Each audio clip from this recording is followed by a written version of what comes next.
Hi students, this is lecture number 10 of chapter Bills of Exchange.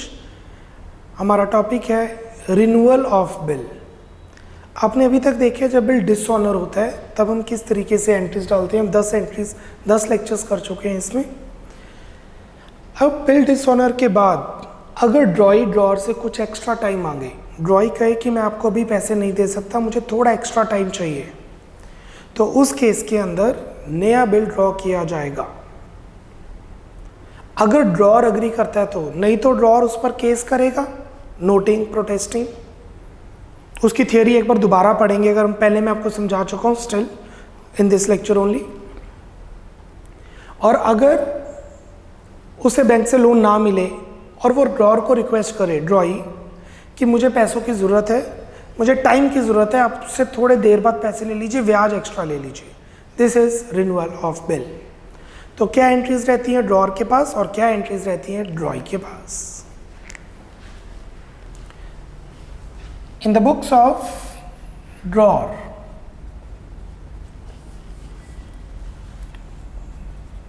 Drawer क्या entry डालते हैं? Drawer कहते हैं कुछ पैसे आप मुझे अभी दे दो,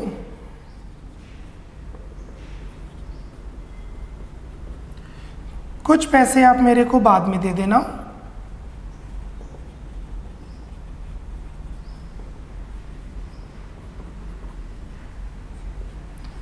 जो पैसे आपने मुझे देने हैं ड्रॉई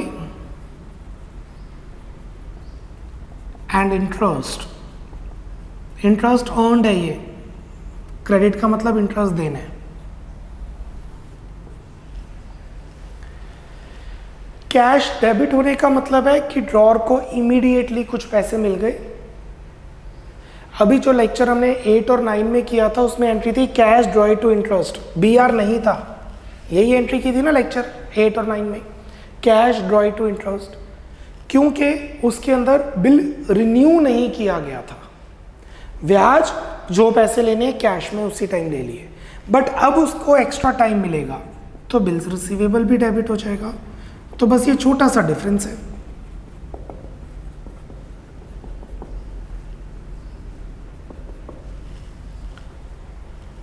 तो कैश में क्या आएगा? Cash account will be debited with the amount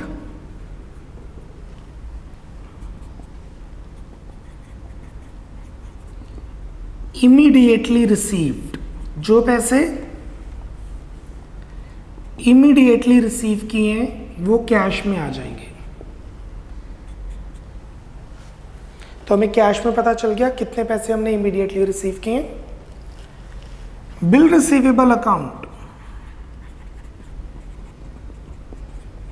will be debited with the amount of renewed bill। जितने का बिल रिन्यू हुआ है, नया बिल, वो अमाउंट डेबिट की जाएगी।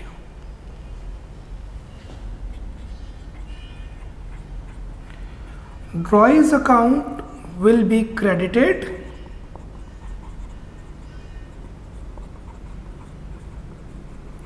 with the amount of dishonored bill plus noting charges।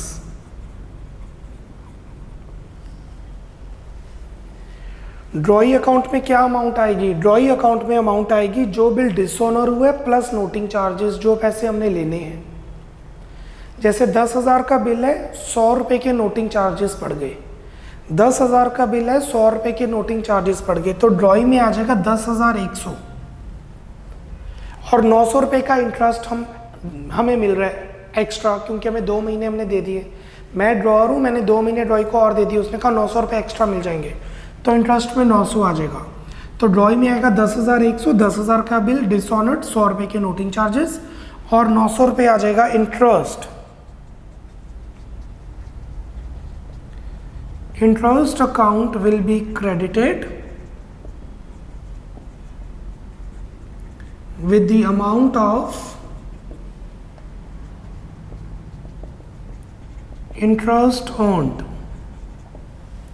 Interest account will be credited with the amount of interest earned. जितना पैसा कमाया है एक्स्ट्रा, तो 10,200, 10,100 प्लस 900, 11,000। 11,000 में से हमने कहा आधे अभी दे दो, आधे बाद में। 5500 कैश में, 5500 बिल में। क्लियर? Being bill renewed. अब 2-3 चीजें मैं इंपॉर्टेंट एक्सप्लेन करने जा रहा हूं। ये जो इंटरेस्ट की अमाउंट है, ये कैश में भी हो सकती है, बिल में भी हो सकती है। जैसे ये जो 900 रुपये इंटरेस्ट है, वो हम ये भी कह सकते हैं 900 मुझे कैश में अभी चाहिए और 900 रुपये या बाद में बिल में चाहिए। जैसे 10,000 का बिल था, 100 रुपये नोटिंग चार्जेस थे। 10,000 का बिल था, 100 रुपये नोटिंग चार्जेस थे, तो यहाँ पर कितना आ गया? 10,100। 100 का बिल, 10,000 का बिल, 100 नोटिंग चार्जेस, यहाँ पे आ गया 10,100। मैंने कहा 5,100 अभी दे दो, 5,000 बाद में, तो 5,100 यहाँ पर, 5,000 बाद में। डन। जो 900 रुपये का ब्याज है मुझे अभी चाहिए कैश में, या 900 रुपये का ब्याज है बाद में चाहिए बिल में। मेंशन होगा इंटरेस्ट किसके साथ है। So interest earned can be along with cash or bill, whatever the case may be।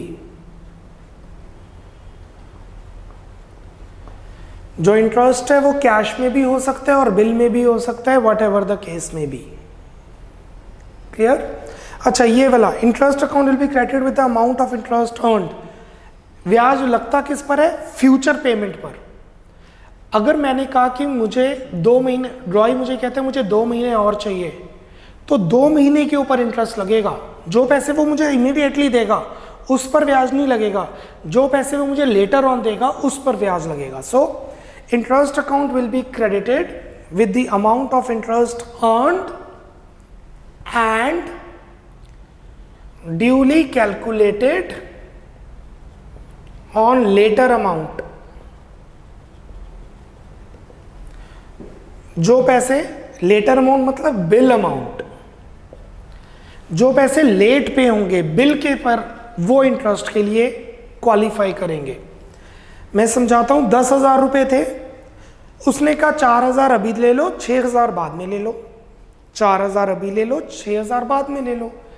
तो कैश में आएगा 4,000 और बिल में आएगा 6,000। तो जो इंटरेस्ट लगेगा वो 6,000 पे लगेगा, 4,000 पे नहीं। 20,000 का बिल था, उसने कहा 15,000 बाद में, 5,000 अभी, तो 5,000 कैश में, 15,000 बिल में। तो जो ब्याज लगेगा वो 15,000 पे लगेगा, क्योंकि ब्याज लेट अमाउंट के लिए होता है। सो interest account will be credited with the amount of interest on and duly calculated on bill amount. और वो जो ब्याज है वो बाद में भी आ सकता है बिल के साथ, या अभी आएगा कैश में, depend what ever the case में भी। और ये वाली एंट्री को 2 पार्ट्स में भी कर सकते हैं। Entry of renewal of bill can be passed via entries। जो रिन्यूअल ऑफ बिल की एंट्री है वो एंट्रीज में पास की जा सकती है। कैसे?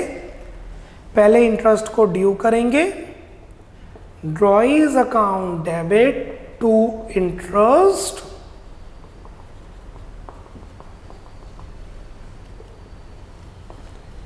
being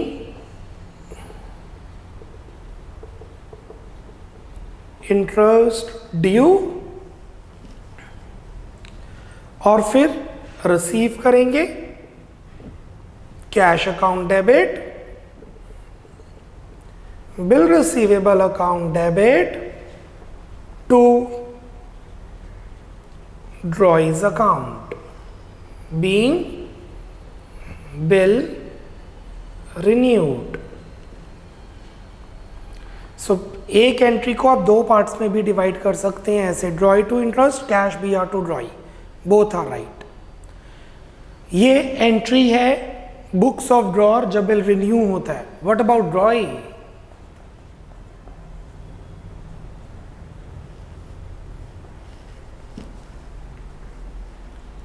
the entry will be reverse. Drawers account debit,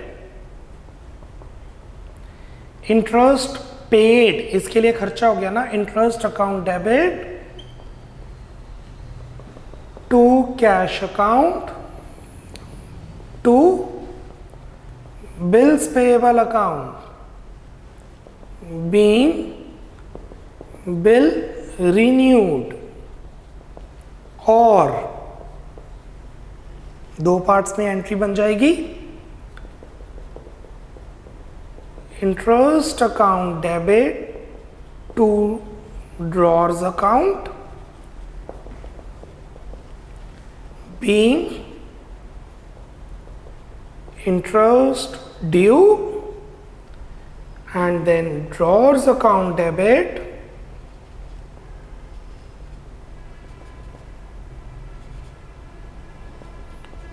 to cash account to bills payable account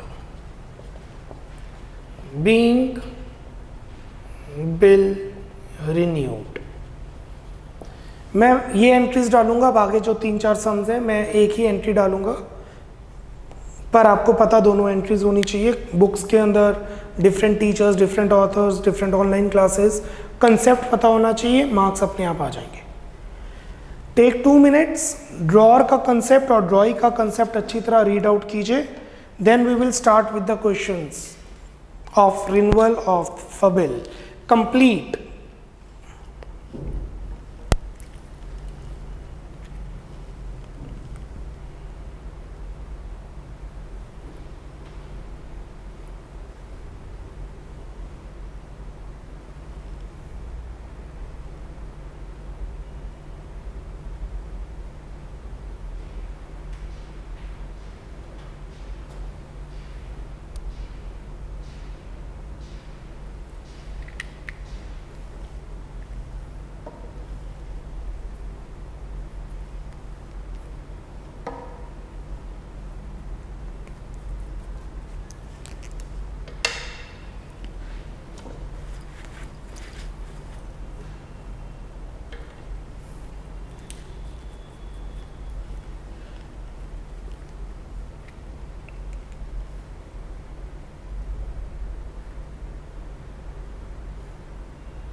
Okay, moving to the questions of renewal of bill.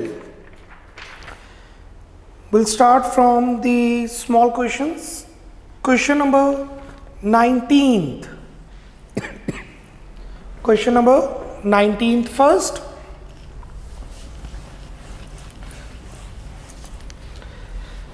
On 1st July 17, sold goods to Sun. Star ने Sun को goods बेचे, solar system चल रहा है यहाँ, and due a bill of exchange for the amount due for 3 months।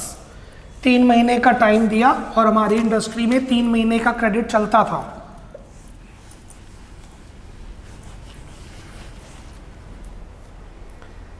On due date Sun expressed his inability to meet the bill.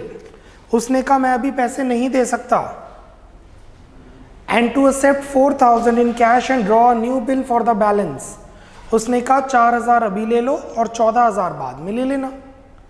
तो कहने का ये मतलब है कि बिल नोट नहीं करवाया गया क्योंकि उसने रिक्वेस्ट की, and drew a new bill, और उसने कहा मुझे 3 महीने और चाहिए, उसके लिए मैं ब्याज देने को तैयार हूँ। Star agreed to this and renewed the bill, और वो बिल रिन्यू कर दिया गया। On due date the bill was met. Pass necessary journal entries and others parties account in the books of both parties. Journal entries डालिए और other party accounts. Let's start with the sum. In the books of star,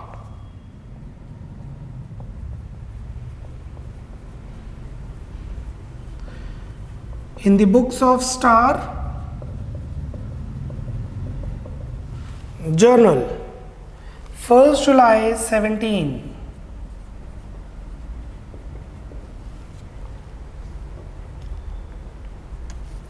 star ने Sun को goods बेचे। Sun's account debit to sales account, being goods sold 18,000। उसी दिन एक bill बनाया गया 3 months के लिए, 1st July 17 itself।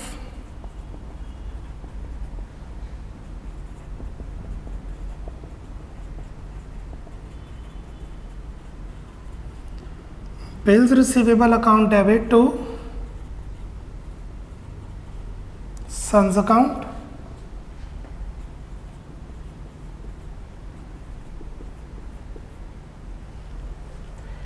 $18,000 का बिल ड्रॉ किया गया।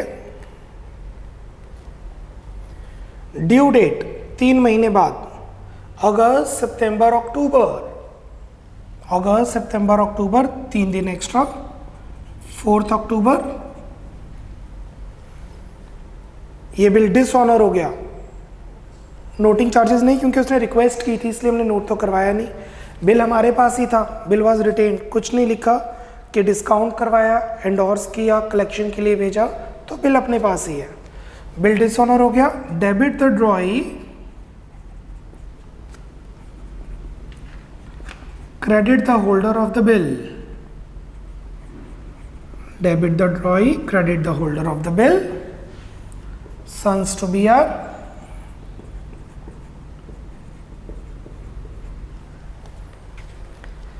अब उसने कहा ड्यू डेट पर कि मुझे 3 महीने और चाहिए, मुझे 4,000 अभी ले लो और बाकी का ब्याज के साथ बिल। बिल रिन्यू किया गया। एंट्री बनेगी कैश अकाउंट डेबिट,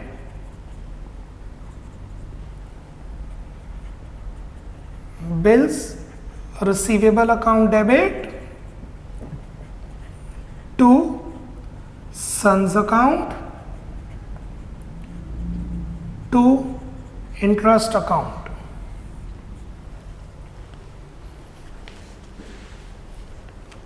कैश में जो पैसे इमीडिएटली आए, क्वेश्चन में लिखा है इमीडिएटली 4,000 रुपये, तो कैश में गए 4,000, तो बिल में जाएंगे 14,000। गलत, 14,000 के साथ ब्याज भी तो आएगा, वहां पे लिखा हुआ है new bill for the balance plus interest, मतलब इंटरेस्ट बिल के साथ है, तो बिल रिसीवेबल में आएगा 14,000 प्लस इंटरेस्ट। इंटरेस्ट है कितना पता नहीं, देखते हैं। Interest will be calculated on balance amount, मतलब 14,000 इंटरेस्ट लगता है बैलेंस अमाउंट पर। 14,000 का 15% फॉर 3 months, 3 महीने का बिल है।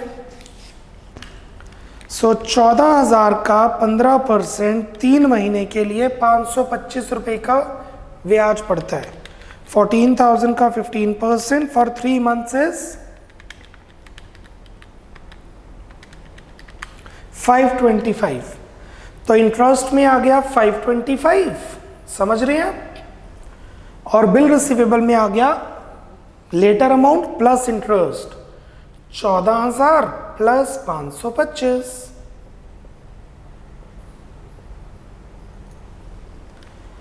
और सन में आ जाएगा dishonoured bill plus noting charges. Dishonoured bill 18,000 plus noting charges 0, 18,000। ये जो मैं ब्रैकेट में शो कर रहा हूं वो करने की जरूरत नहीं है, ये सिर्फ आपको समझाने के लिए था। कैश में इमीडिएट पेमेंट, बिल में बैलेंस पेमेंट, सन में dishonoured bill plus noting charges, interest में इंटरेस्ट सीधा गिवन है तो वो, नहीं तो 14,000 का 15% 3 महीने के लिए। अब ये जो इंटरेस्ट 525 है या कैश में आएगा या बीआर में आएगा, जैसा कि सन और स्टार आपस में बात करें। इसकी 2 एंट्रीज डाली जा सकती हैं और वो एंट्रीज होंगी son to interest 525, son to interest 525 और फिर cash BR to son, cash 4,000 BR 14,525 to son 18,525. So the 2 entries for that is sun to interest 525, then cash 4,000 BR 14,525 to sun 18,525. Question में बोला गया pass journal entries and other parties account in the books of both parties. मतलब हमें अब Sun's account बनाना है, ledger account, Sun's account. Okay, ये bill honour हो गया, ये बिल हमने अपने पास रखा, एंडोर्स कलेक्शन के लिए नहीं भेजा, डिस्काउंट नहीं कराया, तो ये बिल 3 महीने नवंबर, दिसंबर, जनवरी, 7 जनवरी 2018, 4 अक्टूबर का बिल 3 महीने नवंबर, दिसंबर, जनवरी, 3 दिन एक्स्ट्रा, 7 जनवरी, ये बिल ऑनर हो गया। एंट्री बनेगी cash account debit to bills receivable account, cash account debit to bills receivable account.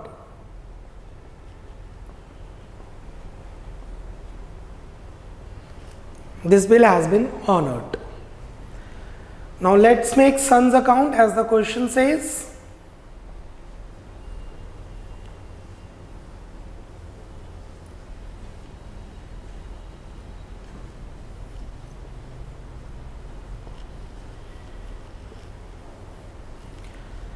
Son to sales, to sales, BR to son,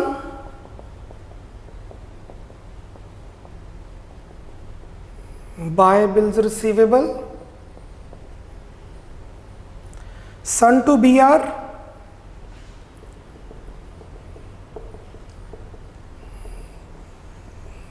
to BR, cash BR to son to interest, cash BR son to interest। ये posting देखिए ध्यान से, जो interest है वो B R के साथ है, ये जो 525 रुपये हैं ये बीआर के साथ है, यस और नो। तो बाकी रह गया 18,000, 4,000 ये, 14,000 ये, this 525 is along with this, तो रह गया 18,000, 4 ये, 14 ये। सन क्रेडिट है तो सन में क्रेडिट साइड, सन में क्रेडिट साइड आ जाएगा 18,000 और वो 18,000 कैसे आएगा, by cash 4,000, bye bill receivable 14,000। वैसे ये इनर कॉलम शो करने की जरूरत नहीं है, मैंने शो कर दिया आपको समझाने के लिए। वैसे आना चाहिए बाय कैश 4 बाय BR 14, ये सिर्फ समझाने के लिए। और नंबर 2, अगर आप इस एंट्री के 2 पार्ट्स करेंगे, अगर आप इस एंट्री के 2 पार्ट्स करेंगे तो पोस्टिंग कुछ और होगी, बट बैलेंस वही आएगा, 0। The total of this side is 36,000 and the total of this side is 36,000।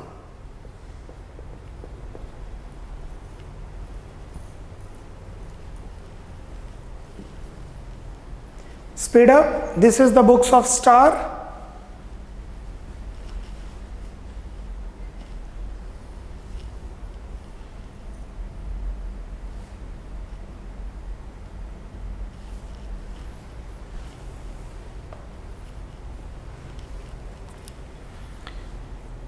Complete the sum.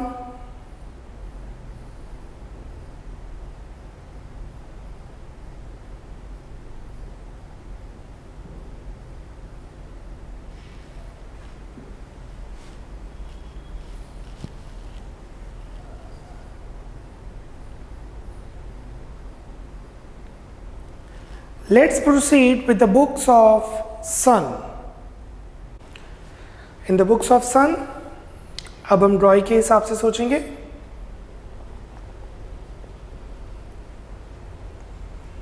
Journal.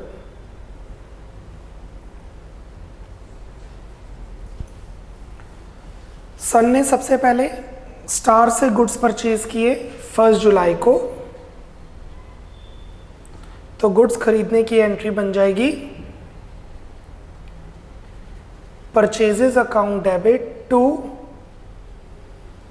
Stars account, purchases account debit to Star's account 18,000।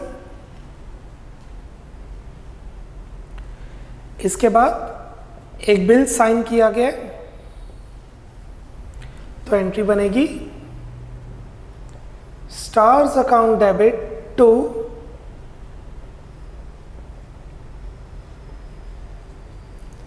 Bills payable account.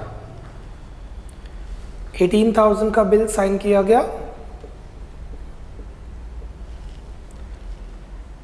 Due date पर यह bill dishonour हो गया।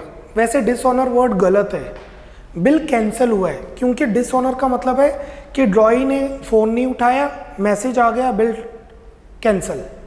Dishonour मतलब message आ गया कि पैसे cut गए आपके अकाउंट से या वो पर्सन नहीं पहुंचा। इसमें क्या हुआ है, ड्रॉई ने रिक्वेस्ट की है, सर मैं आपको पैसे नहीं दे सकता, मुझे 3 महीने का और टाइम चाहिए, आप मेरे से 525 रुपये का ब्याज और ले लो, 4,000 मेरे पास पड़े हैं, पकड़ो, बाकी बाद में। तो बेसिकली डिसऑनर वर्ड थोड़ा नेगेटिव की तरफ जाता है।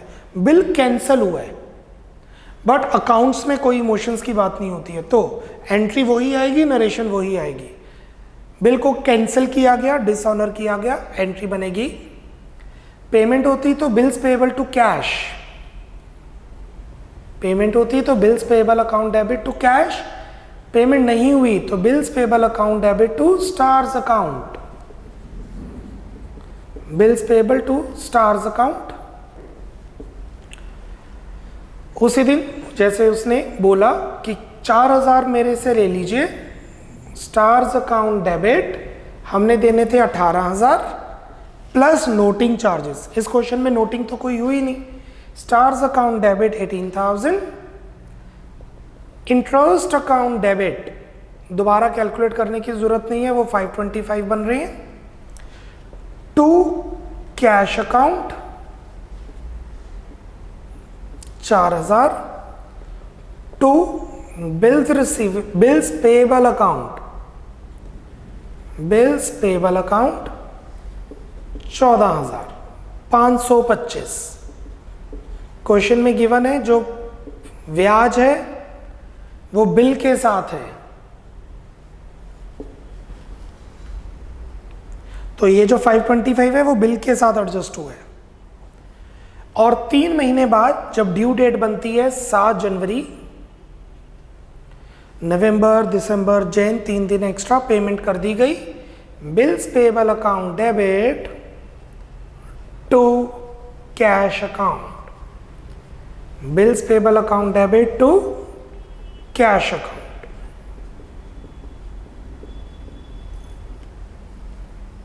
क्लियर? जैसा कि क्वेश्चन में बोला है लेजर अकाउंट बनाना है, तो let's make Star's account now.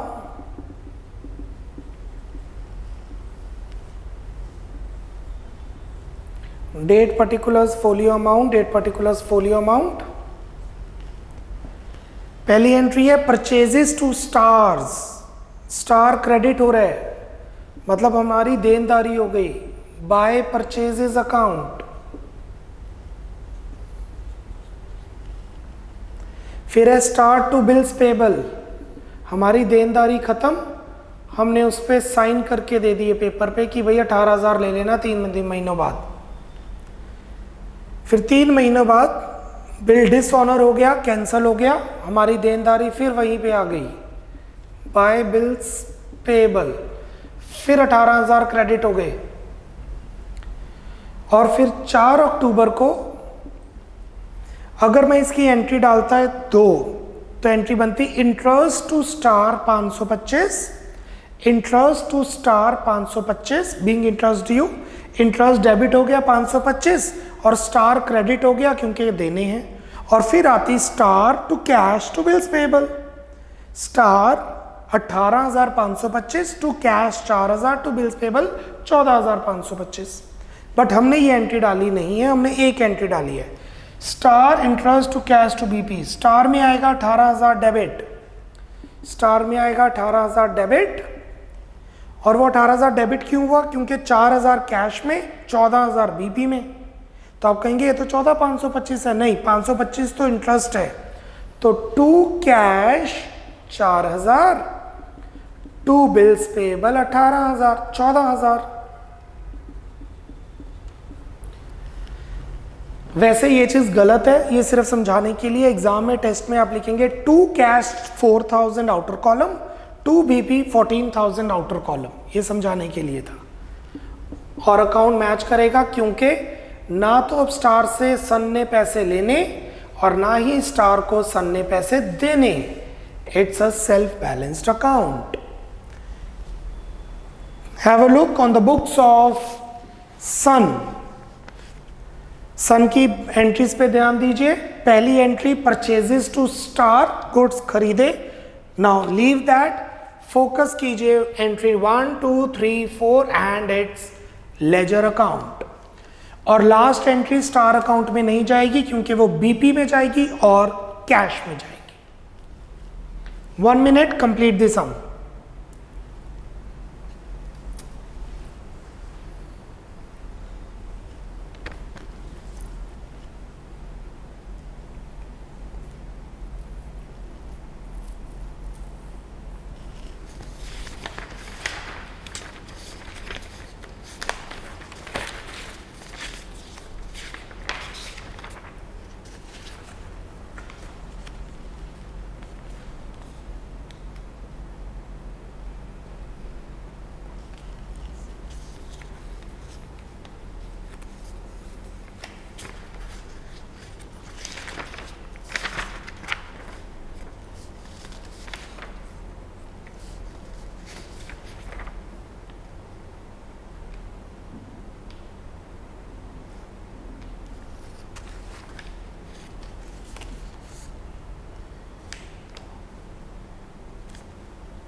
Okay, moving to page number 5, 7, 8, 9। मैं ये तीनों पॉइंट्स एक बार रिवाइज करवा रहा हूँ। इनमें से कुछ पॉइंट आपको पता है, कई पढ़ चुके हैं, तो मैं कॉन्टिन्यूटी में तीनों पढ़ रहा हूँ। 7th, रिन्यूअल, जो आज का लेक्चर है। रिन्यूअल क्या होता है? When the acceptor of a bill knows in advance that the bill he will not be able to meet the bill on its due date। अगर एक्सेप्टर को पता है ड्रॉई को कि मैं पैसे नहीं दे सकता, ही मे अप्रोच, वो अप्रोच कर सकता है ड्रॉर के पास कि मुझे एक्स्ट्रा टाइम चाहिए पेमेंट के लिए। The drawer of the bill may agree to cancel the original bill and draw a new bill. तो वो टाइम के साथ नया बिल बना देगा for the amount due with the interest thereon. This is referred as renewal of bill. What is dishonour? Dishonor of bill means the non-payment of bill when it is presented for the payment। जब payment के लिए present हो गया फिर payment नहीं हुई तो that is dishonour. Now what is noting and protesting? ये जो हमने नोटिंग चार्जेस, इस क्वेश्चन में तो नहीं है, हमने आपको बताया था ड्रॉर क्या करता है, ड्रॉई का बिल नोट करवा सकता है एडवोकेट के पास, इसके नोटरी पब्लिक होते हैं, और प्रोटेस्ट कर सकता है, और एडवोकेट उस पर स्टैंप लगा के साइन करके बोल देता है कि अब ये प्रूफ है, केस किया जा सकता है। और उसके जो चार्जेस हमें एडवोकेट को देने पड़ते हैं उसे कहते हैं नोटिंग चार्जेस, प्रोटेस्टिंग चार्जेस। और वो एडवोकेट रॉय को एक्सप्लेन कर देता है कि आपका बिल डिसऑनर हो चुका है और वो नोट भी करवाया जा चुका है। बट नोटिंग करवाना है कि नहीं वो ड्रॉर की मर्जी है। आपने मुझे चेक दिया, चेक बाउंस, वही चेक मैंने अपने टीचर को दे दिया, चेक बाउंस हो गया, तो मैंने आपसे पैसे लेने हैं, अपनी टीचर को पैसे देने हैं। तो टीचर वो बिल नोट करवाए या ना करवाए, मुझे नहीं लगता वो नोट करवाएंगे। वो मुझे बोलेंगे सर बिल डिसऑनर हो गया, मैं उन्हें कैश देके उनका अकाउंट सेटल कर दूंगा, बिल मेरे पास आ गया। अब मैं आप पे विश्वास करता हूं तो आपसे बात करूंगा, नहीं तो मैं नोटिंग करवा सकता हूं। तो नोटिंग करवाना चॉइस है बट प्रेफर्ड है। Noting and protesting, if a bill is dishonoured the drawer may approach the court and file a suit against the drawee. In order to collect the documentary evidence, court पर पहुंचा जा सकता है पैसों के लिए, पर कोर्ट को प्रूफ चाहिए, तो उसको कलेक्ट करने के लिए द ड्रॉयर में approach a lawyer and explain the fact of the dishonour of the bill. तो वो लॉयर के पास जाएगा, एडवोकेट के पास जाएगा और कहेगा देखिए मेरा बिल डिसऑनर है. क्यों? डिसऑनर का टाइम निकल गया, बिल मेरे हाथ में है, मतलब डिसऑनर हो चुके हैं. The lawyer will take the bill to the drawee and ask for the payment. If the drawee does not make the payment, the lawyer will note the statement of the drawee and get the statement signed by him. कि bill क्यों dishonour हुआ है और वो क्यों पैसे नहीं दे सकता. The lawyer will then put his signature, वो उस पे साइन करेगा. The statement noted by the lawyer will be the documentary evidence for the dishonor of the bill. Writing of this statement by the lawyer is known as noting of the bill. वो जो statement लिखेगा उसे कहेंगे noting. The lawyer performing this work of noting the bill is called notary public. जो area होता है जहाँ पर ये काम होता है उसे कहते हैं notary public. And the amount paid by the draw two the notary public is called noting charges. जो खर्चा पड़ता है उसे नोटिंग चार्जेस करते हैं. और नोटिंग चार्जेस कौन पे करता है? जिसके पास बिल हो, पर अल्टीमेटली वो किसका खर्चा है? ड्रॉई का. A notary public is an official operated by the government, जहाँ पे स्टैम्प पेपर्स भी मिलते हैं. After recording the note of the dishonor of the dishonored bill, the notary public issues a certificate to this effect which is called protest. वो bill तो proof हो गया, तो एक रिसीट टाइप कुछ दे दिया जाता है जिसे कहते हैं उस सर्टिफिकेट को प्रोटेस्ट, कि हमने प्रोटेस्ट किया उसके खिलाफ ड्रॉई के, क्योंकि बिल डिसऑनर हुआ है. The protest is a certificate issued by the notary public attesting that the bill has been dishonored. So this completes our topic renewal of bill. अभी एक accommodation bill की definition तो हम कर चुके हैं, उसका पूरा concept हम अभी pending है, but we'll be completing first renewal of bill. Concept complete हो गया, but उसके 3-4 क्वेश्चन और करेंगे ताकि points आपके माइंड में बैठ जाए. Bye bye, take care, God bless.